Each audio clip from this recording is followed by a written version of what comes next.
Kaya ay isang batang babae na nakatira sa modernong Hapon na tila isang ordinaryong babae na nag-aaral sa isang kindergarten. Ngunit sa totoo lang, siya ay kakaiba sa mga bata ng kanyang edad, dahil may kakayahan siyang makakita ng mga supernatural na nilalang na umiiral sa paligid nila. Palagi siyang itinuturing na isang problemadong bata na laging gumagawa ng gulo at ilang guro sa paaralan ang nagtapos sa pagbitiw dahil hindi nila kayang harapin ang kanyang mga kaguluhan. Sa huli, ang kindergarten ay kumuha ng isang bagong guro na nagngangalang Chai na tila nasasabik sa kanyang trabaho. Ngunit wala siyang ideya na hindi na magiging pareho ang kanyang buhay matapos siyang masangkot kay Kaya. Ilang linggo na simula nang magsimulang magtrabaho si Chai, at tulad ng ibang mga araw, sa maagang tanghali, pinayagan ng mga bata na maglaro sa labas para makakuha ng kinakailangang ehersisyo. Habang ang ilang mga bata ay naglalaro sa swings, may isang supernatural na nilalang ang nabagabag at itinulak ang isa sa mga bata mula sa swing na may pag-asang sadyang masaktan sila.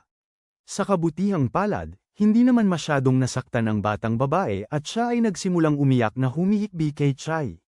Nang kuhanin ni Chai ang batang babae at dalhin siya pabalik sa loob kung saan nilagyan niya ng yelo ang kanyang ulo, tila nababahala si Chai at nabanggit sa ibang guro na marahil dapat silang pigilan ng mga bata sa paglalaro sa duyan, dahil ito na ang ikalimang pinsala na may kaugnayan sa duyan ngayong linggo.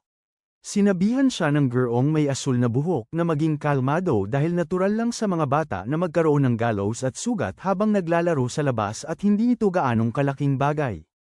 Hindi lubos na nasiyahan si Chai doon, ngunit bago pa siya makipagtalo, may narinig siyang mga boses na nagmumula sa palaruan at agad siyang sumugod upang tingnan kung maayos ang lahat. Agad na lumapit sa kanya ang isang grupo ng mga bata at sinabi sa kanya na nakipag-away si Kaya sa isa sa mga estudyante muli. Lumabas na gusto ng isa sa mga batang lalaki na maglaro sa duyan kasunod, ngunit nanatili si Kaya sa harap niya at sinabihan siyang hindi niya papayagan na sumakay sa swing. Nangatwiran ang bata na siya na ang turno niya, dahil naghihintay siya sa pila, ngunit tiningnan siya ni Kaya nang walang buhay ang mga mata, sinasabing wala siyang pakialam sa lahat ng iyon at kahit anong mangyari, hindi niya ito papayag ang makasakay muli sa swing. Agad na namagitan si Chai, sinabihan si Kaya na huwag solohin ang espasyo at sabihan ang kanyang mga kaibigan na hindi sila pwedeng maglaro sa swing. Nagsimulang ngumuso si Kaya at yumuko, habang pinag-uusapan ng ibang mga guro kung paano inatasan si Chai na personal na alagaan si Kaya dahil siya ang problemadong bata sa grupo, at nagtataka sila kung kakayanin niya, dahil ang huling dalawang guro ay bumitaw sa trabaho.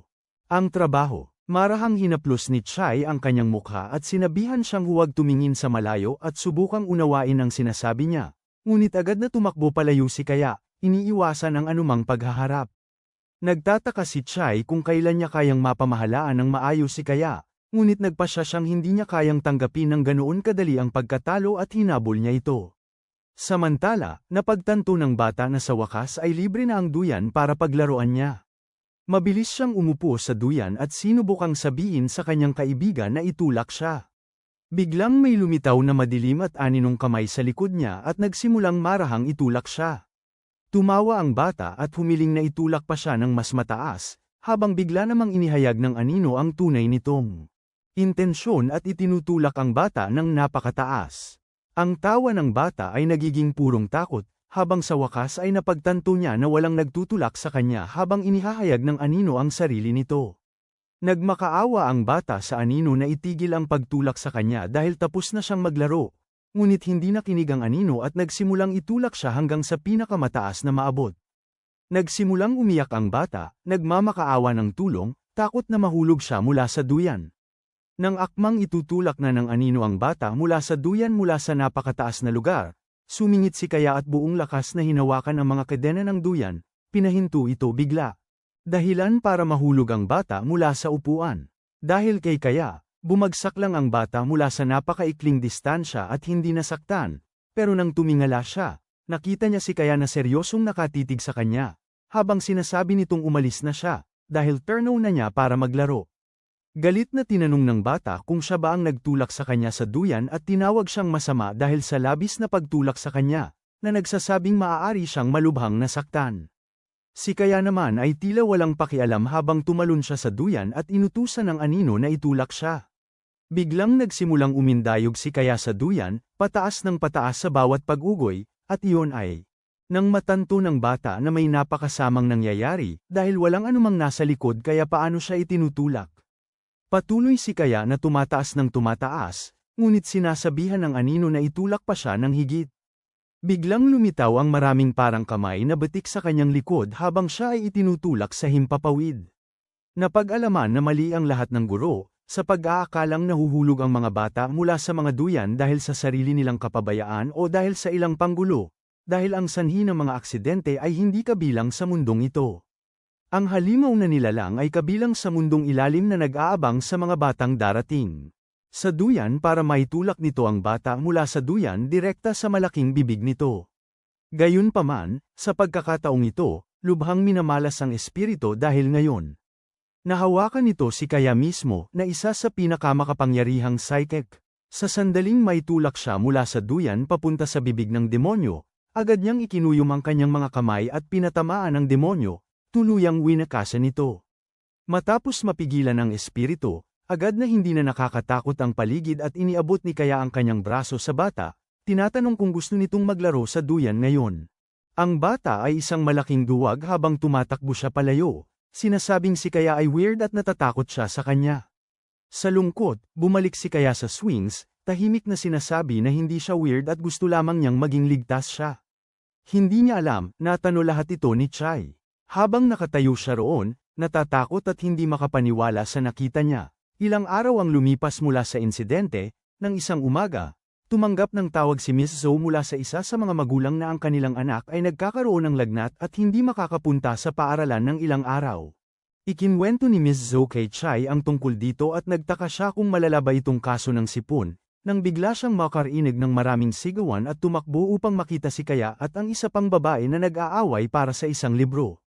Kinuha ni Chai ang libro at sinubukang tanggalin si Kaya. Sinasabi na hayaan niya rin ang iba na basahin ang libro, ngunit mahigpit na humawak si Kaya dito, parang suso at ayaw bitawan. Sa wakas ay sumuko na ang isa pang babae at lumayo, sinasabi kay Kaya na siya ay isang masamang tao at hindi na niya kaibigan. Pagod na, humarap si Chai kay Kaya, tinatanong kung talagang gusto niyang basahin ang librong iyon. Nang labis, ngunit sa kanyang pagkagulat, wala na si Kaya, na ang libro ay nakahiga sa sahig. Nagbuntong hininga siya, sinasabi kay Miss Zhou na wala talaga siyang ideya kung paano basahin ang isip ni Kaya, ngunit sinabi ni Miss Zhou sa kanya na huwag masyadong mag-alala, dahil sa yugtong ito, ang ilang bata ay maaaring medyo masungit at karaniwan itong nawawala paglipas ng panahon. Pinulot ni Chai ang libro, nagtataka kung ang paliwanag ay talagang ganoon ka-simple at napagtanto niyang medyo tahimik na ang lahat simula nang mangyari ang insidente sa duyan. Naalala niya kung paano inasikaso ni Kaya ang halimaw na yun at napagtantong wala pang kahit isang pagkakataon na may batang nasaktan sa duyan simula ng araw na yun. Nagtataka siya kung ang mga aksidente ay dahil sa presensya ng halimaw at kung alam na ba ito ni Kaya, ngunit pinawi niya ang kaisipang yun at pinaniwala ang sarili na ang mga nakita niya ay guni-guni lang dahil sa pagod niya at wala nang iba pa. Kinukumbinsi niya ang sarili na nililinlang lang siya ng kanyang mga mata at walang halimaw o demonyo sa mundong ito. Binuksan niya ang aklat sa kanyang kamay, para lang matuklasan na nilagyan ni Kaya ng tape ang isa sa mga pahina upang hindi ito mabuksan. Nagtataka siya kung bakit naman gagawin yun ng sinuman, ngunit hindi niya alam na ang batang babae na absent ngayon dahil sa lagnat ay nagbabasa nitong aklat na ito noong nakaraang araw, at mayroong. Biglang lumabas mula sa libro at ginulat siya nang marating niya ang pahinang ito. Nagpasya si Chai na hanapin si Kaya, ngunit nang buksan niya ang isa sa mga silid, nakita niya si Kaya na nakaupo sa isang mesa na may libro at nilalagyan ng tape ang maraming pahina. Sinabihan siya ni Chai na tumigil, ngunit mabilis na sinimula ni Kaya ang paglalagay ng mga tape ng mas mabilis hanggat maaari. Sa wakas ay napigilan siya ni Chai at inutusan siyang dalhin ang bawat libro na nilagyan niya ng tape hanggang ngayon. Mahiyain na dinala ni Kaya ang isang bungkus ng mga librong nilagyan ng tape, at sinabi niya kay Chai na hindi dapat buksan ang mga librong ito. Nalito si Chai dito at tinanong kung bakit hindi ito dapat buksan, ngunit hindi sumagot si Kaya at umalis na lang siya, pagod na pagod. Nagtataka si Chai kung maiintindihan pa ba niya ang batang ito bago bumalik sa trabaho. Pagdating ng oras, umuwi na ang lahat ng bata kasama ang kanilang mga magulang at muling umupo si Chai sa mesa na may bigkis ng mga librong tinapahan ni Kaya. Sisimulan na sana niyang tanggalin ang mga tape, nang maalala niya ang sinabi ni Kaya tungkol sa hindi pagbubukas ng mga libro. Ngunit nagpasya si Chai na baliwalain ito at sinimulang tanggalin ang mga tape sa mga libro. Ang unang librong tinanggalan niya ng tape ay lumabas na isang nakakatuwang maliit na playbook, at nagpasya siyang tingnan ito para sa ngalan ng nostalgia. Nang tuluyan na siyang makarating sa pahinang dating tinapahan ni Kaya, isang bagay na napakadilim. At lumitaw ang isang nakakatakot mula sa loob. Itinapon ni Chai ang mga libro, takot na takot, habang iniisip niya kung ano ang nangyari sa kanya. Ngunit ang kanyang takot ay hindi agad matatapos.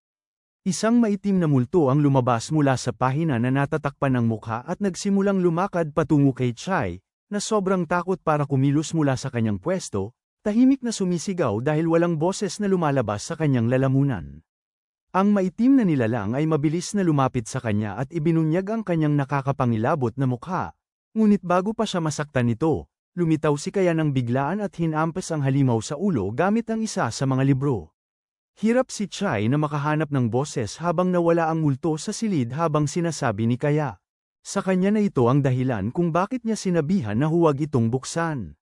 Hindi makapaniwalang tiningnan siya ni Chai at tinanong kung alam na niya na mangyayari ito kung bubuksan ang libro, at tumango si Kaya bilang pagsang-ayon.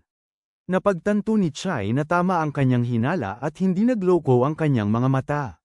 Buong husay na pinuprotektahan ni Kaya ang bawat bata sa kindergarten na ito mula sa mga halimaw na iyon. Tinanong niya si Kaya, kailan ito nagsimula? Bago pa makasagot si Kaya, sinabi ng isa pang manggagawa sa paaralan kay Kaya na bumalik sa waiting room dahil abala si Chai sa ngayon. Bago umalis, itinuro ni Kaya ang iba pang libro at sinabihan siya na ang mga librong iyon ay may. Lahat ay dinapuan ng parehong multo. Sa pagkarinig nito, nagpas siyang huwag nang magpatumpik-tumpik pa si Chai at lihim niya itong itinapon. Ngunit ang pinakamagandang lugar na natagpuan ng ganitong ganap na hanggal para itago ang mga aklat ay sa tarangkahan ng pesteng paaralan, kitang-kita ng lahat. Sa loob ng 5 minuto, ang salansan ay napulot ng punong guro, na hindi makatiis sa ganoong pag-aaksaya at nagpas siyang ipamigay na lang ang mga aklat na ito sa isang tindahan ng libro. Kinabukasan ng umaga, naghanda si Kaya upang umalis papuntang eskwelahan kasama ang kanyang ama, na nagreklamo na mabigat ang pakiramdam ng ulo nito. Napatingin si Kaya sa kanya, na pagtatanto na matagal na palang nagpapabigat sa kanya ang isang demonyo. Hinawakan lang niya ang ulo nito na sumisira sa halimaw, at agad namang guminhawa ang pakiramdam ng kanyang ama. Sa daan patungo sa paaralan, napansin ni Kaya ang napakaraming malahalimaw na nilalang, naghahanap ng mga pagpapahirapan, ngunit hindi niya pinansin ang lahat ng ito at nakarating sa paaralan.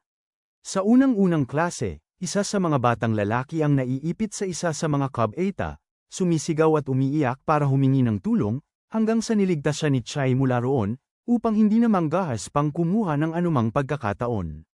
Sinarado niya ang Cub Eta para sa pagkukumpuni at sinabi sa lahat na lumayo sa Cub Eta.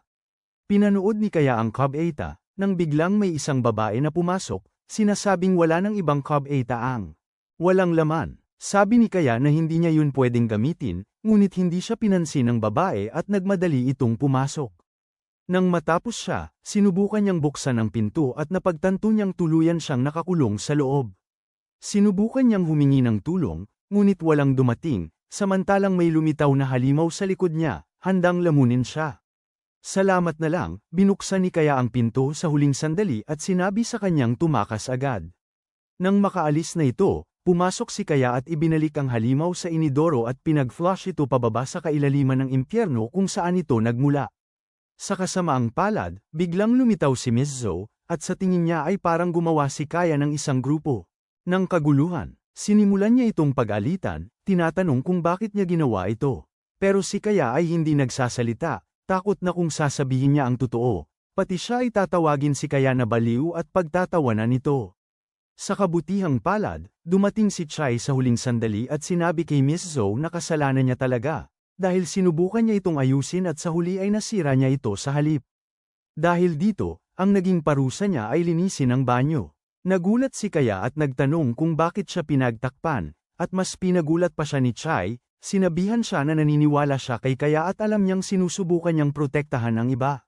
Mga bata, kaya gagawin ni Chai ang kanyang bahagi at poprotektahan si Kaya. Ito ang pinakaunang pagkakataon na may kumilala sa mga pagsisikap ni Kaya. Pagdating naman ng sandaling yon, dumating din ang babaeng naiipit sa cubicle at sinubukang humingi ng tawad. Sa simula, naiinis si Kaya, ngunit nang pasalamatan siya ng babae sa tulong at muling humingi ng tawad, tuluyan itong pinatawad ni Kaya. Kinagabihan, umuwi siya kasama ang kanyang ama at agad na nagmadaling umakyat para makita ang kanyang ina. Ngunit nang buksan niya ito, ang nakita lamang niya ay ang nakamamatay na espiritu na humahadlang sa kanya na makapasok sa silid. Malungkot at bigo, bumaba muli si Kaya, alam niyang gaano man siya kalakas. Ang tanging taong hindi niya matulungan ay ang sarili niyang ina, dahil ang demonyong kumokontrol dito ay napakalakas para kay Kaya. Ilang araw ang lumipas nang walang anumang insidente, ngunit sumali sa kanilang grupo ang isang bagong estudyante at araw-araw kapag natutunan nila ang mga patakaran kung paano maglakad sa kalsada, dinadaanan nila ang maraming bahay, at makikita ng bagong babae na nagngangalang Saku ang isang tao o isang bagay na sumisilip sa kanya mula sa likod ng kurtina. Nanahimik siya sa unang ilang araw tuwing nakikita niya ito, ngunit unti-unti siyang mas lalong natakot, hanggang sa nasabi niya sa kanyang mga kaklase ang tungkol sa katotohanang nakakakita siya ng mga multo at alam niyang may multong nakatira sa bahay na iyon.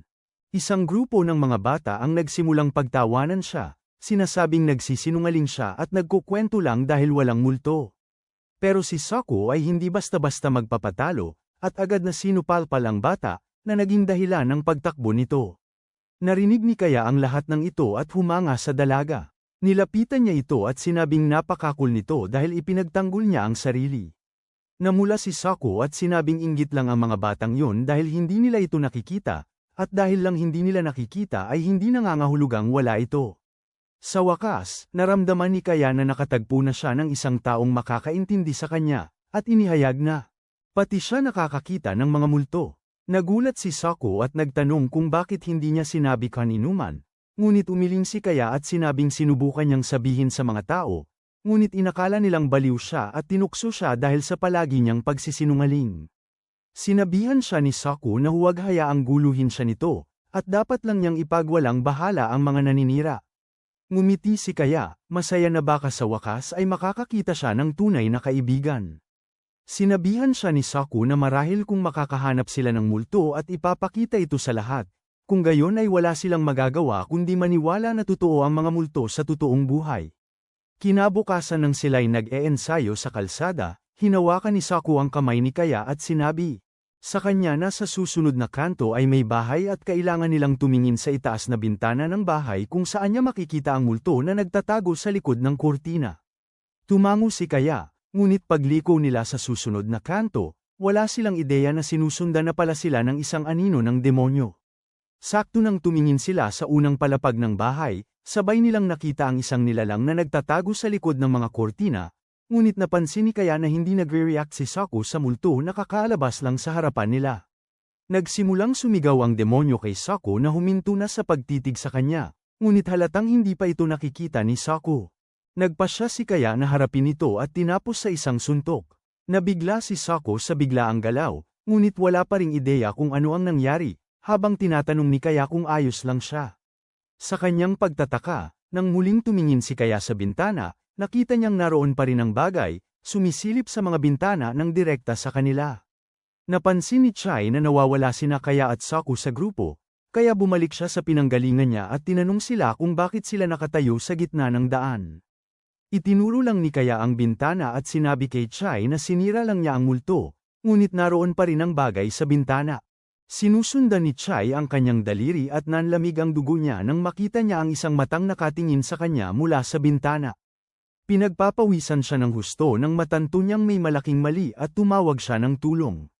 Nang bandang hapon ng araw na iyon, hindi gaanong naiintindihan ni Kaya at Saku ang bigat ng sitwasyon, habang sabik na sinasabi ni Saku sa lahat na maging sina Kaya at Chai ay nakakita ng multo ngayong araw, na nangangahulugang nagsasabi sila ng totoo. Samantalang si Chai naman ay nagulantang sa loob ng staff room. Sinabi ni Mizo sa kanya na magpahinga muna kung gusto niya, ngunit sinabi ni Chai na nag-aalala siya kung paano haharapin ni Kaya at Saku ang sitwasyon. Lumalabas na ang taong nakatira sa bahay na yun ay matagal nang patay sa pagtatapos ng laro. Sila, ngunit walang sinuman sa paligid ang may ideya tungkol dito. Nang mapansin ni Chai ang mga palatandaan, tulad ng masangsang na amoy na nagmumula sa bahay, tumawag siya sa pulis na kumuha sa katawan at binakuran ang buong lugar bilang pinangyarihan ng investigasyon. Ilang linggo ang lumipas mula ng insidenteng yun nang isang araw ay nagdala ang punong guro ng maraming flyer na nagdedetalye tungkol sa paglapit ni Elon Musk sa mga bata sa parke dahil hindi siya inimbitahan sa Epstein's Island. Dumarami ang mga kaso ng mga nawawalang bata sa lugar. Sinasabi ng isa sa ibang guro na nagngangalang Hero na naniniwala ang ilang lokal na ang mga bata ay kinukuha ng mga espiritu dahil ang isa sa mga nawawalang bata ay bumalik pagkalipas ng 2 araw at sinabing, nakasama niya ang kanyang ina sa buong oras. Kinilabutan si Chai habang iniisip ang lahat ng delikadong bagay na nangyayari ngayon, nang paalalahanan ng prinsipal sina Chai, Hero at Mizo na mayroon silang araw ng palaro ngayon, kaya kailangan nilang siguraduhin na ligtas ang mga bata at hindi sila lalapitan ni Elon Musk. Pagdating sa parke, sinabi ng mga guro sa mga estudyante na laging maging malapit at maging alerto sa mga kakaibang matatandang bilyonaryo na susubukang kausapin sila.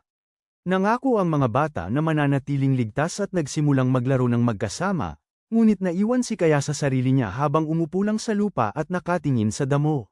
Ngunit isa sa mababait na babae ang tumawag sa kanya at tinanggal ang kanyang sombrero bago ilagay ang isang korona ng bulaklak sa ibabaw ng kanyang buhok. Natuwa si Kaya roon at sinabi sa babae na maganda ang korona at nangakong ibabalik ito. Ngunit ngumiti lang ang babae at sinabi kay Kaya na pwede niyang panatilihin ang korona dahil tinuruan siya ng kanyang ina kung paano ito gawin kaya't makakagawa pa siya ng marami. Naisip ni Kaya kung gaano kasaya ang babae kasama ang kanyang ina at nagtanong kung pwede rin siyang matuto kung paano gumawa nito. Agad na sumang-ayon ang mabait na babae at dinala si Kaya ng medyo mas malalim sa mga palumpong upang makahanap ng magagandang bulaklak. Naaliw si Kaya at sa wakas ay nakahanap ng isang puting bulaklak, ngunit nang lumingon siya upang itanong kung gaano karaming bulaklak ang kailangan nila, napansin niyang wala na si Yusa, ang bata, sa kanilang paligid. Agad niyang binitawan ang lahat at tumakbo papasok sa kagubatan upang hanapin ito, hindi nalalaman na siya pala ay sinusundan. Si Chai na abala sa ibang mga bata ay biglang napansin na wala na sina Kaya at Yusa sa palaruan at agad siyang nag-alala para sa kanilang kaligtasan. Samantala, lumalalim ang pagpasok ni Kaya sa kagubatan, tinatawag si Yusa, nang sa wakas ay makita niya itong nakatitig ng diretso.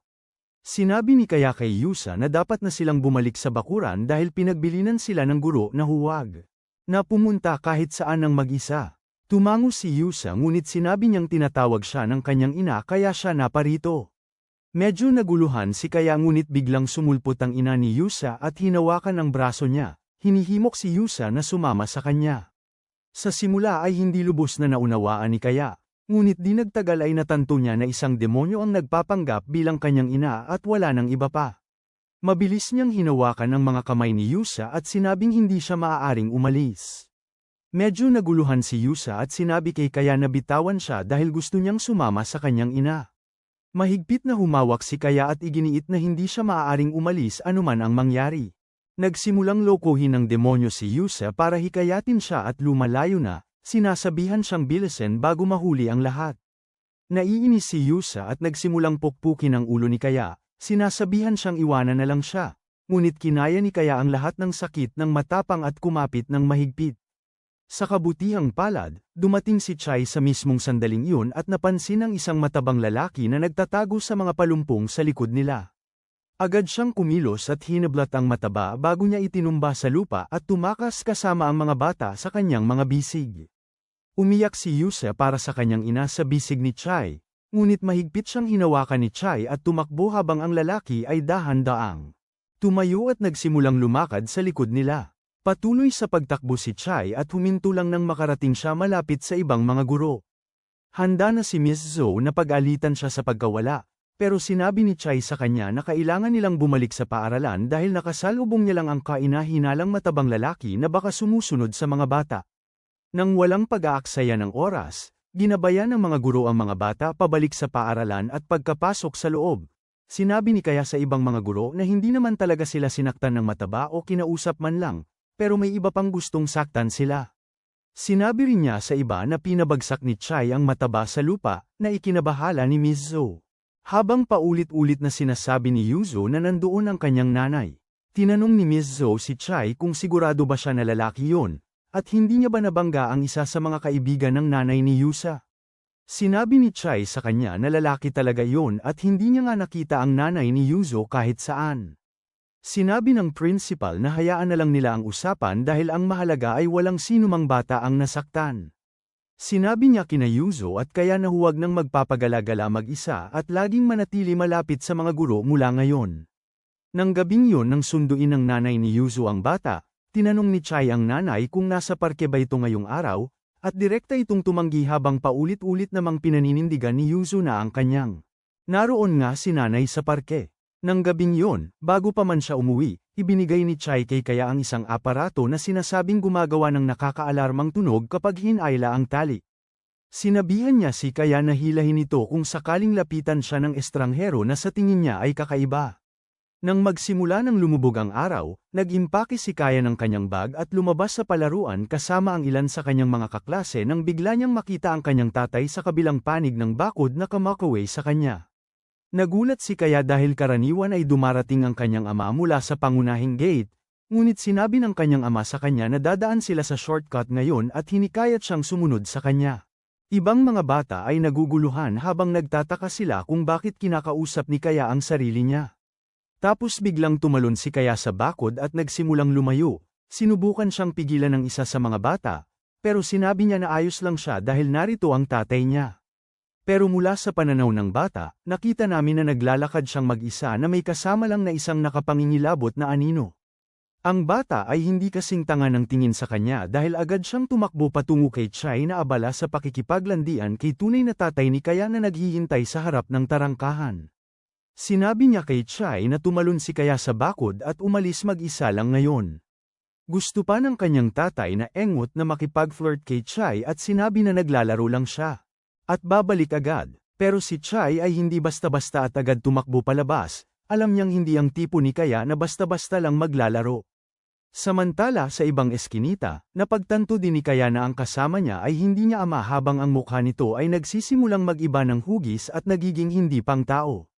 Agad na hinawakan ni Kaya ang alarm at naisip niyang hilahin ang tali para abisuhan ang iba, ngunit nagpasya siyang huwag gawin yun dahil mas malakas na siya. Winatli niya ang halimaw palayo sa kanya, ngunit biglang nagbago ang halimaw at naging nanay ni Kaya na nagsimulang ayusin ang kanyang buhok at ang lahat. Kaya ay labis na uhaw sa pagmamahal ng kanyang ina kaya't hindi niya mapigilan ang sarili na maakit sa ideya na sa wakas ay makikita na niya ang kanyang ina na malusog at maayos. Ngunit unti-unting pumipilipit ang mukha ng ina habang nakukuha ng halimaw si Kaya sa kung saan ito nais. Ngunit bago pa man makasugod ang halimaw, ang mataba ay biglang lumabas sa pinagtataguan at may inispray sa mukha ng halimaw na nagpasakit dito. Sinabihan ng mataba si Kaya na lumayo dahil ang taong ito ay isang halimaw lamang na nangunguha ng mga bata sa lugar na ito. Galit sa katotohanang naloko siya ng multo, malakas na sinampal ni Kaya ang halimaw kaya ito'y naglaho, habang ang mataba ay nagulat sa kanyang lakas. Ang mataba ay agad na nagsasabing mas malakas si Kaya kaysa nang una niya itong makilala, ngunit walang ideya si Kaya kung ano ang pinagsasabi nito. Naaalala ang payo mula kay Chai, hinayla niya ang cable at pinatunog ang alarma, na nagdala kay Chai sa kanyang lokasyon. Napansin ni Chai ang mataba at agad na naghandang tuturuan ito ng leksyon ngayon at palayasin, ngunit hinaranggan ni Kaya ang kanyang daan. Napagtanto na hindi masamang tao ang lalaki, sinabi ng mataba kay Chai na binabayaran lang niya si Kaya sa pagliligtas nito sa kanyang buhay noong bata pa ito. Ngunit sa sandaling yun ay dumating din ang iresponsableng tatay ni Kaya at kinuha siya. Inabot ng mataba ang kanyang business card kay Chai, na sinasabing mag-uusap sila mamaya tungkol kay Kaya at umalis sa pinangyarihan. Iniwang lubos na nalilito si Chai na tiningnan ang card at napansin na ang lalaki ay isang mangangaso ng multo at isang mamamahayag na nagdodokumento ng mga supernatural na aktibidad. Ilang araw ang lumipas mula nang mangyari yun, ngunit si Chai ay nai-stress pa rin sa buong pagtatagpo. Nang makabalik siya sa bahay, sa halip na buksan ang Tinder upang i-ghost ang mga lalaki nang walang dahilan, ay nagpasya siyang imbestigahan pa ang matabang ito upang malaman kung ano nga ba talaga siya. Ginamit niya ang business card at nakahanap ng maraming impormasyon tungkol sa kanya. Lumalabas na lahat ng sinabi niya tungkol sa sarili niya ay totoo, kaya hindi siya nagsinungaling sa kanilang harapan. Ngunit napagtanto pa rin niya na ang lalaki ay sobrang kakaiba at marahil ay may problema sa pag-iisip. Nagpasya siya na anuman ang mangyari, sisiguraduhin niyang may layo si Kaya sa lalaking iyon. Nakita niya si Kaya na may iginuguhit sa isang piraso ng papel at nakaramdam siya ng kakaibang kapayapaan sa loob niya. Sa panunood sa mga batang ito na gumuguhit at nagkukulay ng walang takot sa mundong ito, sumilip siya sa drawing ni Kaya at pinuri ito, na ikinatuwa ni Kaya, ngunit sinabihan niya itong maghintay dahil gusto niyang upang kulayan muna ito. Mabilis na bumangon si Kaya at nagmadali patungo sa isa sa mga drawer para ilabas ang kanyang kahon ng Crayola, ngunit laking gulat niya na nawawala ang itim na Crayola mula sa kanyang kit. Tinawag niya si Chai at ipinakita sa kanya ang kit, ngunit iniisip ni Chai na baka naubos na ito ni Kaya dati o nakalimutan sa ibang lugar. Ngunit umiling si Kaya na nagsasabing sigurado siyang naroon lang ang Crayola kahapon. Sa mga sandaling yun, marami ring ibang estudyante ang nagsimulang magreklamo na nawawala ang itim na Crayola mula sa kanilang kahon ng Crayola. Kinolekta ni Chai at Mizo ang lahat ng kahon at inilagay sa isang mesa at lahat ng mga ito ay mukhang eksaktong ang pareho na ang itim na Crayola lang ang nawawala. Sinabi ni Mizo na hindi ito normal at nagsimulang magprotesta ang mga bata na kailangan nilang hanapin ang nagnakaw ng Crayola sa lalong madaling panahon. Sinubukan ni Mizo na pakalmeyin silang lahat bago sila gumawa ng kaguluhan, ngunit napansin ni Chai na tila medyo hindi komportable ang isa sa mga babae sa buong sitwasyon. Tinanong ni Chai kung maayos ang lahat at sa una, sinubukan ng babae na itago ito, na sinasabing maayos ang lahat. Ngunit kalaunan ay kinain siya ng kanyang konsensya at sinabi niya kay Chai na baka alam niya kung nasaan ang mga Crayola. Dinala niya sila sa junior kindergarten kung saan ang isa sa mga batang lalaki na lumalabas na kanyang ang nakababatang kapatid na lalaki ay gumagamit ng lahat ng itim na Crayola para kulayan ng itim ang salamin. Lumingon siya sa paligid at masayang binati ang kanyang ate. Habang nagpa siya ang iba pa niyang kaklase na dahil bata pa ang kapatid niya, wala pa itong muwang at hindi sila dapat magalit dito. Kahit papaano ay mas kadiri pa ang mga batang ito kaysa sa ex ko. Humihingi ng tawad ang guro sa junior year kay Mizo dahil hindi niya napansin agad ang bata, ngunit sinabi ni Mizo na hindi ito malaking problema at ang mas kinaiinteresan niya ay kung bakit kinukulayan ng itim ng bata ang salamin sa umpisa pa lang. Sinabi ng guro na kahit siya ay walang ideya kung ano ba talaga ang tumatakbo sa utak ng tandang yon. Dahil siya ang pasaway ng klase.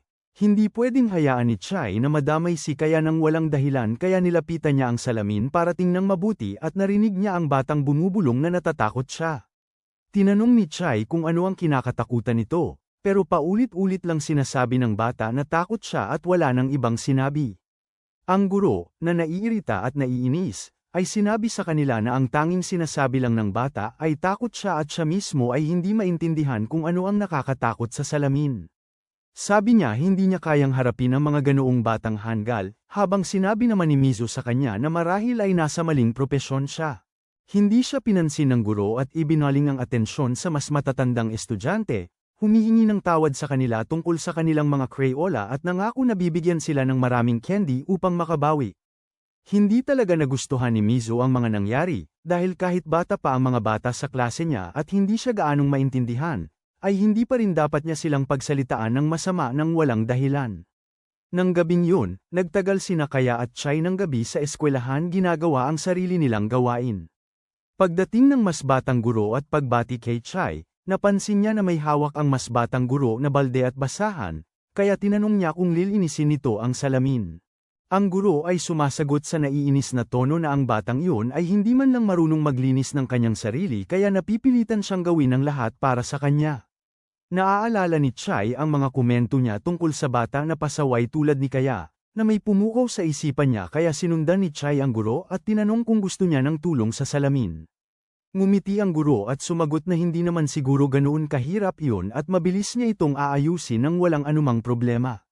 Bumalik si Chai sa kanyang silid kasama si Kaya, habang ang mas batang guro ay kumuha ng bote ng pang-spray na may lamang panlinis na likido at inisprayan ito sa salamin bago gumamit ng basang-basahan para linisin ito. Off. Ngunit sa sandaling linisin niya ang isang bahagi ng salamin, kinilabutan siya nang makita ang sarili niyang anino. Ngunit sa halip na mukha niya, napalitan ang refleksyon ng mukha ng isang nakatatakot na halimaw. Nanuyo ang dugo niya habang nakatayo roon nang hindi gumagalaw, Ngunit biglang iniabot ng halimaw ang multo nitong kamay palabas ng salamin at kinapitan ang kanyang leeg.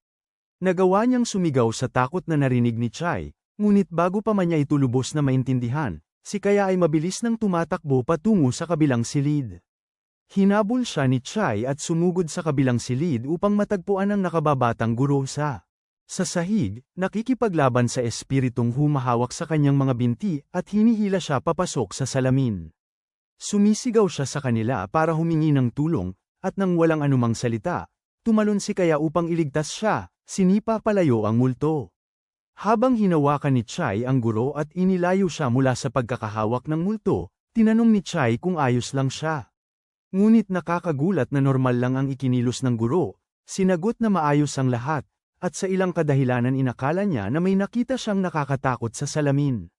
Ngunit wala itong dapat ipag-alala. Si Kaya naman ay tiningnang mabuti ang salamin, ngunit hindi alam kung ano ang iisipin nito dahil hindi niya iniisip na namatay ang multo sa pag-atake niya. Kinabukasan nang bumalik siya sa trabaho, nagulat sina Chai at Mizo na tila ganap na nagbago ang buo niyang ugali habang humihingi siya ng tawad sa batang lalaki sa hindi niya pag-aalaga ng mas mabuti, at pinupuri ang kanyang kapatid sa pagsasabi ng totoo sa harap ng iba. Iniisip ni Chai na marahil ay kinausap siya ni Mizo, kaya siya kumikilos ng kakaiba, ngunit ibinunyag ni Mizo na hindi pa niya ito nakakausap, kaya hindi iyon ang dahilan. Lingid sa kanilang kaalaman, ang taong nasa harap nila ay hindi pala ang guro, dahil ang tunay na.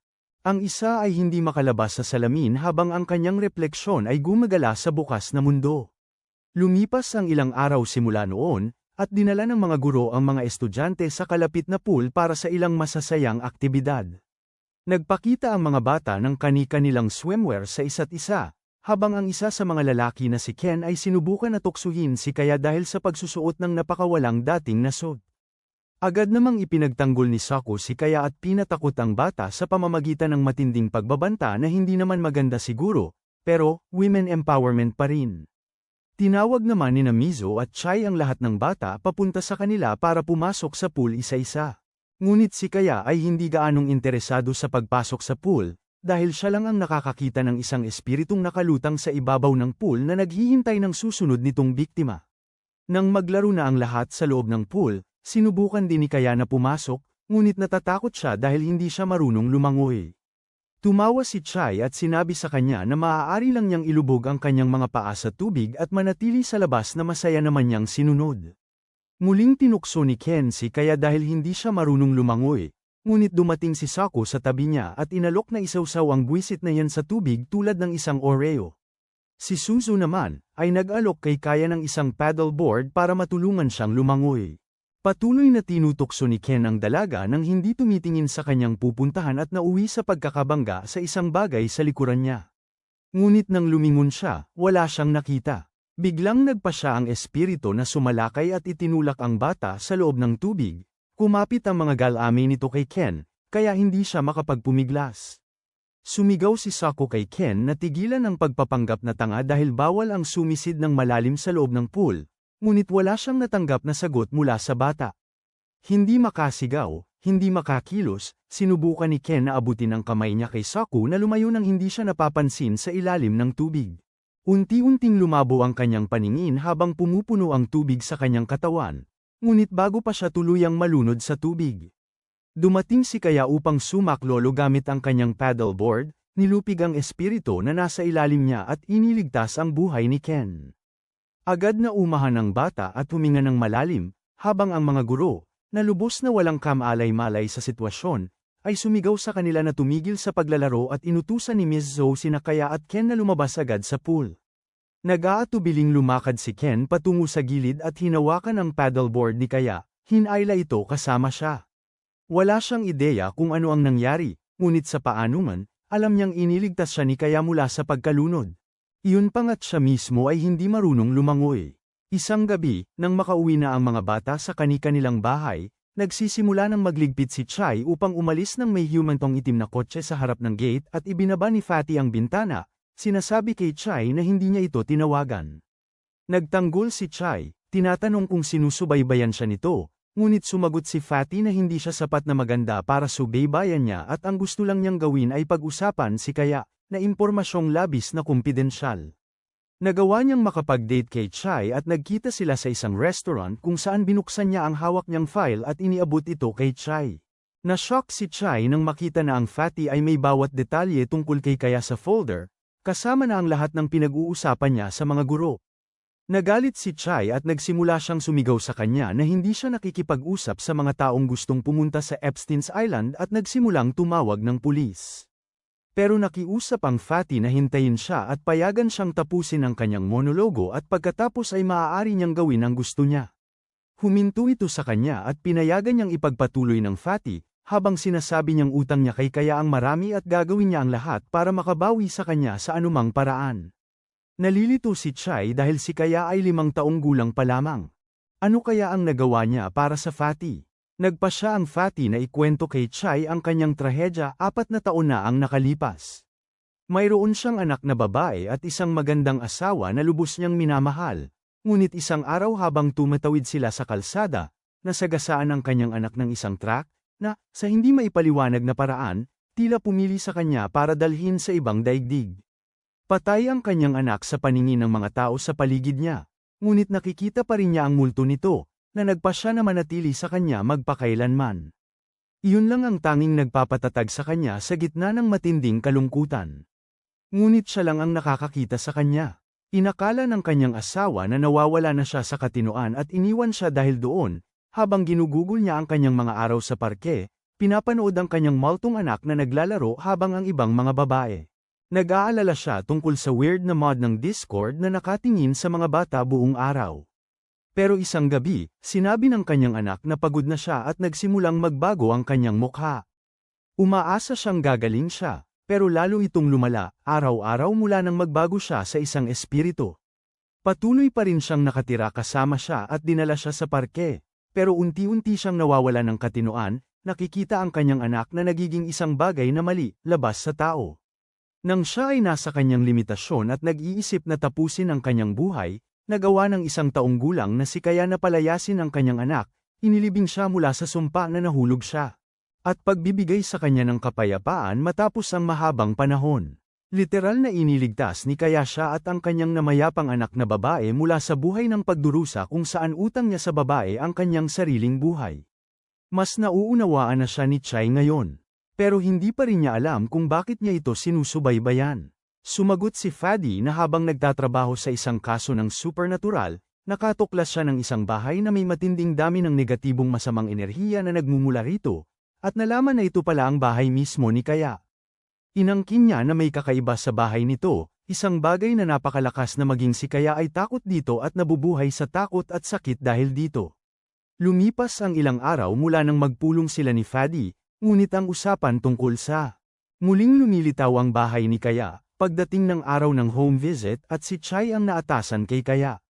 Agad siyang kinilabutan sa isip ng kung anumang nakatago sa loob ng bahay ni Kaya at nagtaka kung bakit napakamalas niya para mapunta sa bahay nito. Nang gabing yun, ibinigay niya si Kaya sa ama nito at pinasalamatan ito sa pagpapahintulot sa kanya na makapasok sa kanilang bahay kinabukasan. Ngumiti ang ama ni Kaya, na nagsasabing malugod siyang tinatanggap at gusto niyang pag-usapan si Kaya habang umiinom ng tsaa. Nagpaalam si Kaya sa kanyang guro at nagsimulang lumakad palayo kasama ang ama nito, nang sa daan ay umugang ang mga loudspeaker na may public service announcement tungkol sa isang 8 taong gulang na batang babae, na nawawala mula pa noong hapon. Ang anunsyo ay naglalarawan sa kanyang hitsura at sa suot niya noong huling makita, at hinihimok ang lahat na makipag-ugnayan sa mga awtoridad kung makita siya saan man. Biglang naalala ng ama ni Kaya na mayroon ding isang lalaking nawawala mula pa noong umaga at nagtataka kung ano ang nangyayari sa mundong ito. Sinabi niya kay Kaya na maging maingat at huwag kailanman lumayo ng sobra sa isang nakatatanda na maaaring magbantay sa kanya. Tumango si Kaya at nagpatuloy sila sa paglalakad nang makarating sa isang sangandaan. Isang batang babaeng mag-aaral sa elementarya ang lumampas sa kanila, mukhang pagod at takot. Napansin ng ama ni Kaya na tagmang-tugma siya sa paglalarawan ng nawawalang bata. At sinubukan siyang pigilan. Maingat niyang tinanong kung siya ay naliligaw at agad na tumakbo sa kanya ang batang babae at niyakap siya, humihingi ng tulong dahil hindi niya mahanap ang daan pabalik sa kanyang bahay. Nagsimula siyang umiyak sa kanyang mga bisig, pero nagawa niyang patahimikin siya ng kaunti at ipinakilala siya kay Kaya, bago sabihin na maaari silang maglakad patungo sa pinakamalapit na istasyon ng pulis at pagkatapos ay makakauwi na siya sa lalong madaling panahon. Pinasayaw ng bata ang kanyang mga luha at ngumiti sa unang pagkakataon, nagpapasalamat sa kanya sa tulong, nang bigla, may nagbago sa kanya habang lumalawak ang kanyang pupil at itinulak niya si Kayes. Sa kanyang tatay, sinasabing hindi pa siya makakauwi at nagsimulang tumakbo sa kabilang direksyon. Ang tatay ni Kaya ay nakatayo lang doon, kinakamot ang ulo, sa halip na habulin siya habang nagtataka kung bakit tumakbo ang babae. Hindi na kailangan pang manghula ni Kaya dahil paglingon niya, nakita niya ang isang halimaw na pumagitna sa kanila at saka dumiretso sa daan na tinahak ng babae. Patuloy na tumatakbo ang babae palayo sa espiritu habang ang multo ay walang kahirap-hirap na humahabol sa kanya, unti-unting nahahabol siya. Habang siya ay hingal na sakit at takbo ng matagal, patuloy siyang lumiliko sa kung saan-saan dahil hindi siya gustong malaman ng multo kung nasaan ang bahay niya at umaasang mawala niya ito sa kung saan at pagkatapos ay magtago sa kanyang bahay. Sa kasamaang palad, ang liko na tinahak niya ay nauwi sa isang patay na dulo. Nabulunan siya ng mapagtanto niyang wala na siyang kawala at mabilis na nagtago sa likod ng kalapit na poste sa huling pagtatangka upang makaligtas. Pinigil niya ang kanyang hininga, naghihintay sa pagdating ng demonyo, ngunit sa halip na ang multo, si Kaya ang lumitaw at nakita siya sa pinagtataguan. Nakilala ng babae si Kaya mula noon at bahagyang nagpabeya sa pag-iisip na nawala na niya ang multo, ngunit biglang lumitaw ang demonyo sa likod niya at hinawakan siya mula sa ulo, hinayla siya pataas sa hangin. Banitin ng espiritu ang babae sa hangin, ngunit bago pa siya masaktan, gumamit si Kaya ng isang carriage shop, para pinaghiwalay ang demonyo, pinalaya ang babae mula sa hawak nito. Agad nagtago ang babae sa likod ni Kaya, tinatanong kung patay na ang demonyo, ngunit naririnig ni Kaya ang sinasabi ng demonyo at naintindihan niyang kahit ang demonyo ay gusto ring bumalik sa kanyang tahanan at labis itong nasaktan nang marinig niya ito. Ang babae ay nagkaroon ng flashback at naaalala kung paano sa umaga ay naglalaro siya ng isang eroplanong papel na lumipad sa kanal kung saan may nakita siyang nakatakot sa kanya sa isang estado ng pagkabigla. Nakita ng ama ni Kaya ang dalawang babae na nakatayo at sinabi ng walang kwentang taong ito kay Kaya na huwag tatakas ng mag-isa, kahit na siya ang dapat na nag-alaga rito. Gayunpaman, pumunta ang tatlo sa pinakamalapit na istasyon ng pulis kung saan ibinalik ang babae sa kanyang mga magulang habang umuwi si Kaya kasama ang kanyang ama. Inanunsyo ng tagapagsalita na natagpuan na ang babae at sinabing natagpuan na rin ang matandang lalaki na nawawala simula pa kaninang umaga, ngunit kumpara sa masayang wakas na nakuha ng babae, ang matanda ay natagpuang patay sa ilalim ng tulay ng kanal na may nakadikit na eroplanong papel sa kanyang damit. Isang umaga pagkalipas ng ilang linggo, nagulat ang mga guro nang makatanggap sila ng malaking kargamento ng mga laruan para sa kanilang kindergarten. Tuwang-tuwa ang mga bata sa dami ng mga bagong bagay na mapaglalaruan nila, habang para sa mga guro, dagdag lang itong mga bagay na kailangan nilang linisin at alagaan.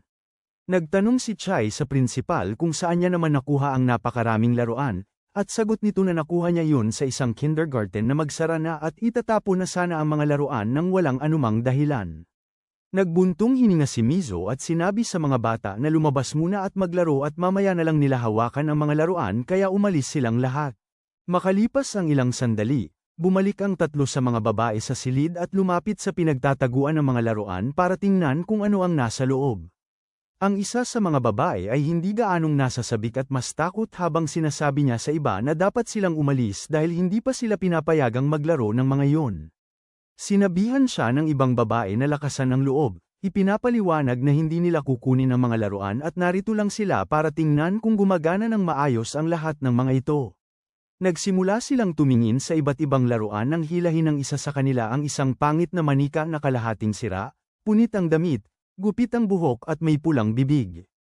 Agad silang nawala ng gana sa nakita at nagpasya na sapat na ang kanilang nakita sa ngayon at hindi sila binilhan ng mga Barbie ng kanilang prinsipal na walang pera. Gayunpaman, nakakagulat na ang batang pinaka-natatakot sa mga guro ay biglang itinulak sila sa gilid at kinuha ang pangit na manika. Tinitigan niya ang pangit na mukha nito nang may kakaibang tingin nang sabihin ng dalawa pa sa kanya na ibalik ang laruan sa loob. Sinasabing itatapon din naman ang manika sa basura. Gayunpaman, sinabi ng bata sa kanila na hindi niya ililigtas ang manika. Bago pa sila makapagsalita, dumating si Kaeya sa pinangyarihan at sinabing hindi nila pwedeng kunin ang manika, na nakatakot sa dalawa pang babae, na nakiusap sa kanya na huwag sabihin sa mga guro dahil ibabalik din naman nila ang mga laruan. Paglingon nila, nawawala na ang isa pang babae kasama ang manika. Muling binalaan sila ni Kaeya na iwanan ang manika kung saan nila ito nahanap, ngunit nakita ng dalawang babae ang kanilang kaibigan malapit sa isang locker, inilalagay ang manika sa loob, sinasabing magiging ligtas ito. Napansin nilang punit ang isang manggas nito tulad ng manggas ng manika, ngunit hindi nila gaanong pinansin yon.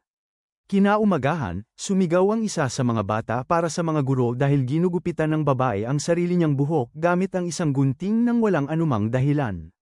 Mabilis na inagaw ng guro ang gunting mula sa kanyang kamay. Habang ang kaibigan ng babae ay bahagyang labis na nag-alala sa kanyang kaibigan, nag-usap sila sa labas. Kung paano tila nagiging tulad ng manika ang kanilang kaibigan. Ngunit isinasantabi nila ang iniisip na ito ay puro nagkataon lamang. Bigla silang nakarinig ng mga batang sumisigaw mula sa loob ng klase, at dali-dali silang pumasok, natatakot na makita na ang kanilang kaibigan ay tila nabunat ang isa sa sarili nitong ngipin, na naging dahilan upang duguan ang buong mukha nito, eksaktong tulad ng manika. Ang lahat ng ito ay napakarami para maging nagkataon lamang, kaya tumakbo sila patungo sa locker ngunit nalaman lamang na nawawala ang manika. Hindi sila nagtagal upang matagpuan ang manika, kasama ang kanilang kaibigan, na ang mukha ay tila bumabaluktot at nagbabago ang anyo na nagiging parang halimaw, tulad ng manika. Nagsimulang umiyak ang mga babae, habang ang kanilang kaibigan ay inilalapit ang manika sa kanilang mukha, sinasabing dapat din silang maglaro ng manika. Sa takot, tinabig ng isa sa mga babae ang manika at ito ay nahulog malapit kay Kaeya na kara-rating lang sa lugar. Nang walang sabi-sabi, kinuha ni Kaeya ang manika at ihinampas sa lupa, na para bang siya si Hulk.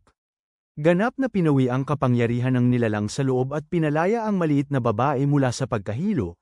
Ang babae ay bumagsak sa sahig at nagising, hindi alam kung nasaan siya, habang mahigpit siyang niyakap ng kanyang mga kaibigan.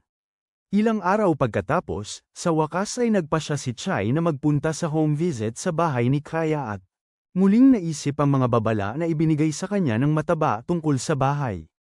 Ngunit bago pa niya ito lubusang maisip, nakita niya si Kaeya na naglalaro ng lubid panlukso sa bakuran nito. Binati niya si Chai at tinanong kung ano ang ginagawa niya roon sa oras na yun, at pinaalalahanan ni Chai si Kaeya na may nakaplano siyang home visit sa bahay nito para sa araw na yun at yun ang dahilan kung bakit siya naruroon. Ngumiti si Kaeya at tinanong kung ano ang gagawin niya sa visit, at sumagot si Chai na makikipagkita siya sa kanyang nanay at tatay at makikipag-usap ng kaunting sandali. Biglang nagbago ang buong kilos ni Kaeya habang siya ay nanigas, at sinabi kay Chai na hindi siya pwedeng kausapin ang kanyang ina. Nalito si Chai at tinanong kung bakit hindi niya magawa yon, ngunit tumanggi si Kaeya na magpaliwanag at patuloy. Sinabi sa kanya na hindi niya makausap ang nanay niya. Ngunit bago pa man makasagot si Chai, bumukas ang pintuan sa harap at isang nilalang ang lumabas mula sa loob na tinatawag si Kaeya na pumasok. Napako si Kaeya sa kanyang kinatatayuan, habang ang nilalang ay lumabas patungo kay Chai at binati siya. Ngunit mula sa pananaw ni Chai, nakita niya ang nanay ni Kaeya at binati niya ito pabalik bago pumasok sa loob. Nagulat si Kaeya dahil hindi niya maintindihan kung paano hindi makita ni Chai ang sinasabi niya. Ngunit umupo si Chai sa mesa at kinausap ang parehong magulang tungkol kay Kaeya at kung paano siya sa eskwela. Nagkaroon sila ng mahaba at masiglang pag-uusap, pagkatapos nito ay nagpaalam si Chai. Pinasalamatan sila sa pag-ho-host niya at nagsimulang maglakad pabalik. Bago pa man siya makaliko, lumitaw ang mataba sa harap niya na parang isang Pokemon at nagsimulang magtanong kung paano ang naging takbo ng pagbisita. Sinabi niya rito na kumpidensyal ang datos at maayos naman ang lahat dahil wala siyang nakitang mali sa bahay. Noon din ay napagtanto niya na tila nakalimutan niya ang kanyang panulat sa bahay ni Kaeya at paalis na sana para kunin yon. Nang tawagin siya ng nanay ni Kaeya mula sa likod at ibinigay sa kanya ang panulat na dala nito, agad na nanigas sa takot ang mataba habang si Chai naman ay kumilos ng normal at nagpasalamat sa pagdadala ng panulat. Pagkatapos nito, bumalik ang nanay ni Kaeya habang si Chai naman ay lumingon sa mataba at nakita itong nakatingin.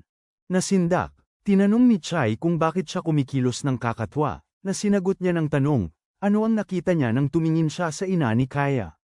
Sagot ni Chai na nakita niya ang isang normal, magandang babae na napakalaki na ng tiyan. Ngunit sagot ni Fatty na iba ang nakita niya dahil alam na niya ngayon ang hinahanap niya. Ang ina ni Kaya ay nagdadalang tao ng anak ng demonyo. Nabigla si Chai at tinanong kung ibig sabihin ba noon ay nakipag-ugnayan ng isang demonyo sa ina ni Kaya, at nagkibit-balikat si Fatty, sinabing wala siyang ideya tungkol doon. Ang espiritu sa kanyang sinapupunan ay lubhang napakalakas at isang bagay na hindi pa niya nararamdaman kailanman. Ilang linggo na ang nakalipas mula ng araw na yun, ngunit maging ngayon ay kakaiba pa rin ang nararamdaman ni Kaya tuwing naiisip niyang makita ang kanyang ina. Hindi niya na nga makita ito sa puntong ito at tanging isang malayno na lamang ang nakikita niya sa lugar nito. Inihahanda siya ng kanyang ama para sa isang field day at pinag-iisipan niyang magpaalam sa kanyang ina, ngunit nagpasya siyang hindi niya matiis na makita ang kanyang ina na baluktot at nagbago na bilang isang malayno at nagpasya na siyang lumabas. Maraming tao ang nag-iisip na siya ay makasarili o masama, ngunit sa totoo lang ay nakikita lang niya ang mga bagay na hindi nakikita ng iba. Maging matapos mapuksa ang napakarami sa mga demonyong nilalang na ito, hindi pa rin niya makolekta ang lakas para paalisan ang demonyong sumapi sa kanyang ina. Pagdating sa paaralan, umalis ang lahat ng estudyante patungo sa istasyon ng tren kung saan pinagsama na nina Mizzo at Hiro ang kanilang mga anak. Ngunit nahihirapan si Chai na ayusin ang pila ng lahat dahil ito ang magiging una niyang field trip kasama ang mga estudyante. Habang nahihirapan siya sa pagharap sa mga bata, tinawagan din siya ng mataba at nagsimulang ipaliwanag na nakahukay siya ng bagong impormasyon tungkol sa ina ni Kaya at gustong sabihin sinubukan ni Chai na sabihin sa kanya na hindi ito ang tamang oras, ngunit lubusan niya itong binaliwala at patuloy sa kanyang pagdaldal tungkol sa lahat ng nalalaman nila hanggang sa puntong ito. Si Chai ay hindi makayanan nito sa ngayon kaya't bigla niyang pinutol ang kanyang tawag at tumingin sa paligid para makita na si Mizzo at Hiro ay may lahat ng kanilang mga anak na maayos na nakapila. Samantalang ang mga bata sa ilalim ng kanyang pangangalaga ay naglalakad-lakad na parang mga hanggal dahil ang ilan ay gustong merienda, ang ilan ay gustong umihi habang ang iba naman ay hindi alam kung ano ang nangyayari.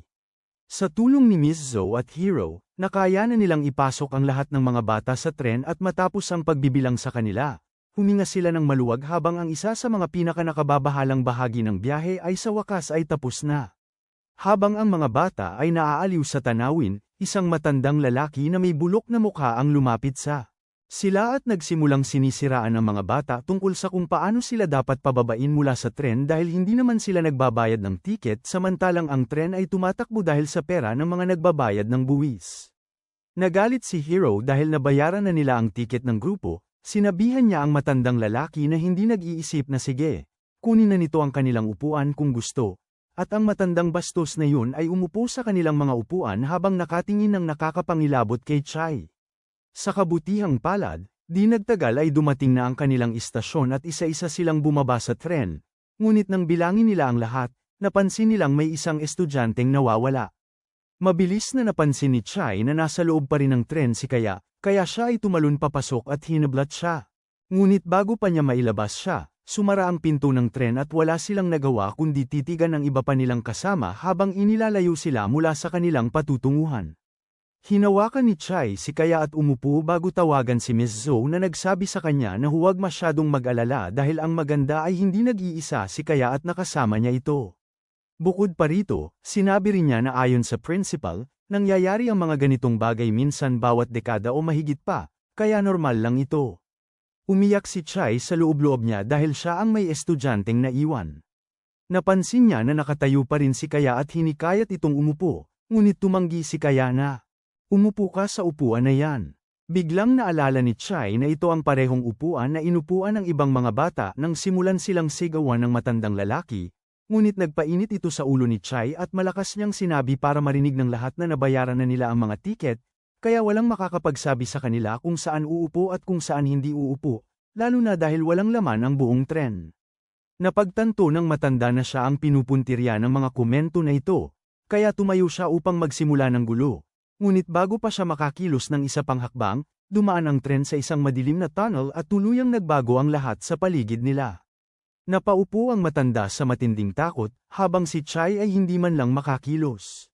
Habang ang buong tren ay puno ng mga multo sa paligid nila.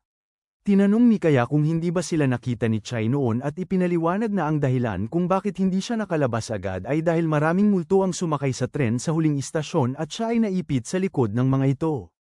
Si Chai ay sobrang takot pa para makapag-isip ng matino at nagtanong kung ano ang gagawin nila ngayon. Ngunit sinabihan siya ni Kaya na kumalma at huwag gumawa ng anuman dahil ang mga multong ito ay hindi naman sila sinasaktan sa anumang paraan, mas mapaminsala ang matandang lalaking iyon kaysa sa mga multong ito. Dumating ang susunod na istasyon at agad na sinubukan ni Chai na bumaba dahil siya ay natataranta pa rin ng mga ghoul, pero pinigilan siya ni Kaya at pinakiusapan siyang huwag na huwag lumabas anuman ang mangyari.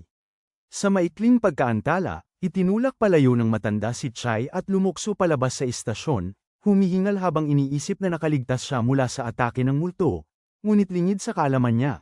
Isang napakapanganib na multo ang nananatili sa istasyong iyon at siya ay naging isang madaling handog para rito. Dumaan ang tren sa isa pang lagusan at biglang bumalik sa normal ang lahat. Nawala ang mga multo sa kanilang paligid, habang si Chai ay nakahandusay pa rin sa lupa at naguguluhan. Bumaba sila sa susunod na istasyon at muling bumalik ang signal ng kanyang device at siya. Agad na nakatanggap ng tawag mula sa mataba, nagtatanong kung ano ang nangyayari. Sinabi ng mataba sa kanya na napagtanto niyang may mali nang mawala ang GPS ng telepono niya sa mapa. Dahil doon, napagtanto niya na dumaan sila sa istasyon ng mundong ilalim. Inaangkin niya na napakaswerte nito na kasama niya si Kaya, kung hindi ay baka naipit ito sa istasyon ng mundong ilalim at hindi na sana makabalik sa normal na buhay. Bamantong hininga si Chai, sinasabing hindi niya nga alam ang nangyayari, at hindi niya akalain na makakakuha sila ng tren kaagad kaya marahil ay sasakay na lang siya ng taxi kasama si Kaya para makabalik sa grupo. Sinasabi ni Mataba na huwag siyang mag-alala, at bigla niyang naririnig ang boses niya at nalaman niyang nakarating na pala ito sa parehong istasyon habang sinisigawan sila na lumapit sa kanilang personal na taxi. Sumakay sina Kaya at Chai sa likurang upuan, at nagrereklamo si Chai na nakakapangilabot na sinusubaybayan nito ang lokasyon niya. Sinasabi ni Mataba na huwag siyang mag-alala dahil alam na ng malalaking korporasyon ang lahat tungkol sa kanya at kumpara sa kanila. Siya ay isa lamang nagmamalasakit. Humarap si Chai sa babaeng driver at tinanong kung ayos lang ba siyang magmaneho kasama ang ganyang klaseng tao. Nakakagulat na sinabi ng babaeng driver sa kanya na ang Mataba ay asawa niya, at palagi niya itong ginagawa. Ang tamang bagay, nakilala rin ni Kaya si Mob mula sa huli nilang pagtatagpo, na nagpasaya sa kanya ng husto, at sinabi niya rito na Mob ang itawag sa kanya. Pagkatapos ay lumingon siya kay Kaya at tinanong kung gusto nitong makilala ang ina ng kanyang ina, ibig sabihin ang kanyang lola. Bago pa man makasagot si Kaya, tinanong ni Chai si Mob kung ano ang pinagsasasabi niya. Sumagot siya na ang dahilan ng pagtawag niya rito mula pa kaninang umaga ay dahil nalaman niya ang tungkol sa lola ni Kaya na si Matsu, na may mga matang may kakaibang kapangyarihan, na nakakapagsabi ng mga bagay na wala siyang ideya na nalalaman. Ayon sa mga alamat, nakaya pa niyang matukoy ang salarin ng isang napakalupit na krimen. Sinasabi niya na dahil kadugo ni Kaya ang babaeng ito, malaki ang posibilidad na makapagbigay siya sa kanila ng ideya tungkol sa nangyayari sa nanay ni Kaya. Sinasabi niya na nakatira si Matsu mismo kung saan nagpunta ang eskwelahan para sa field trip, kaya madali silang makakapunta doon at makakabati sa lola ni Kaya, at dahil kasama niya ang kanyang apo, mas magiging madaldal si Matsu kaysa dati. Sinasabi ni Chai na ayaw niyang maging kasabwat sa kanyang kalokohan, ngunit sinabihan siya ni Mob na isipin ang lahat ng ginagawa ni Kaya para sa mga tao sa paligid niya, kahit na walang sino man sa kanila ang nakakaalam kung paano sila nililigtas at tinatawag si Kaya ng masasakit na bagay nang walang dahilan. Naalala ni Chai ang pangako niya kay Kaya na lagi niya itong pananatilihing ligtas, na nag-iwan sa kanya ng walang tunay na pagpipilian, at pumayag siyang tulungan nito. Hindi nagtagal ay dumating sila malapit sa isang pasilidad para sa matatanda kung saan sinabi ng receptionist na maghintay sila habang inilalabas nito si Matsu.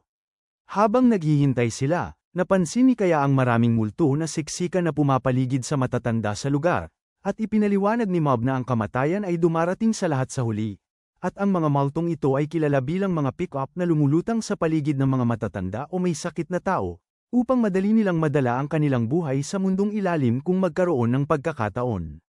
Iginiit niya na ito ay ganap na normal, at bukod doon, ang mga ghoul na ito ay ganap na hindi nakakapinsala, ngunit si Kaya ay isang Sigma male at lumapit sa isa sa mga multo bago ito pinawi sa pag-iral. Agad na bumuti ang pakiramdam ng matandang babae at nagpasalamat sa kanya. Ngunit nakita ito mula sa malayo ng natitirang matatanda sa lugar at nagsimulang magpulungan dahil pakiramdam nila ay naloko na ang kamatayan. Mabilis na kinuha ni Mob si Kaya, na sinasabing kailangan nilang umalis dito sa lalong madaling panahon. Ang mga matatanda na malapit ng bawian ng buhay ay nagsimulang humabol kay Kaya gamit ang kanilang mga wheelchair.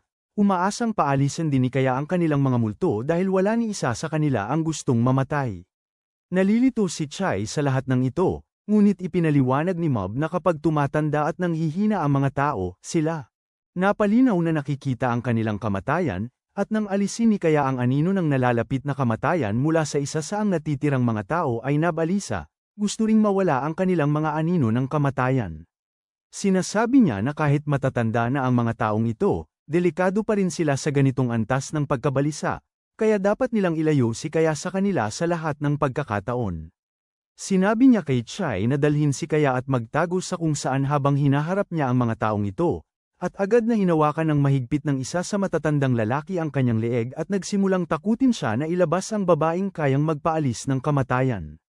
Nang akmang mawawalan na ng kontrol ang sitwasyon, bigla silang nakarinig ng isang boses at tungkod sa sahig habang naglalakad si Matsu sa pasilyo at sinasabihan ng ibang matatanda na magpakumbaba at tanggapin ang katotohanang matanda na sila. Sinasabi niya na sa pagpapaalis lang ng nagbabantang anino ng kamatayan sa kanila ay hindi nangangahulugang mas matagal pa silang mabubuhay ngayon. Ibig lang sabihin ay ngayon ay mamumuhay sila sa patuloy na pagkabalisa dahil wala silang paraan upang malaman kung kailan sila maaaring mamatay. Sinasabihan niya silang tanggapin ang kanilang kapalaran dahil nabuhay na sila ng buo. Lahat ng matatanda ay kaagad na bumalik sa kanilang katinoan. Naiwang tulala si Mob, kaagad siyang nagpakilala at dinala siya upang makipagkita kay Kaya. Walang ideya si Matsu na may apo pa pala siya, na sinasabing ang sarili niyang anak ay napakalupit. At walang anumang komunikasyon sa kanya sa loob ng maraming taon na ngayon. Pumasok sila sa kanyang silid at natagpuan doon sina Chai at Kaya na nakatayo, ngunit may kakaiba sa kanila. Isang tingin pa lang ni Matsu sa madilim na mukha ni Kaya ay agad siyang nawalan ng ganap na pagtitimpi. Sumigaw siya sa takot at nagsimulang manginig ang buo niyang katawan habang dahan-dahan siyang lumapit kay Kaya at hinawakan ang mga balikat nito. Umiyak si Matsu at humingi ng tawad sa kanya. Sinabing lahat ng ito ay kanyang kasalanan at nagmakaawa kay Kaya na tapusin na lang ang kanyang buhay kung iyon ang nais nito ngunit huwag saktan ang iba. Nag-alala si Chai na nabaliw na ang matandang babae at sinubukan siyang ilayo kay Kaya. Ngunit doon niya napansin na iba ang hitsura ni Kaya dahil may masamang ngiti siya sa mukha.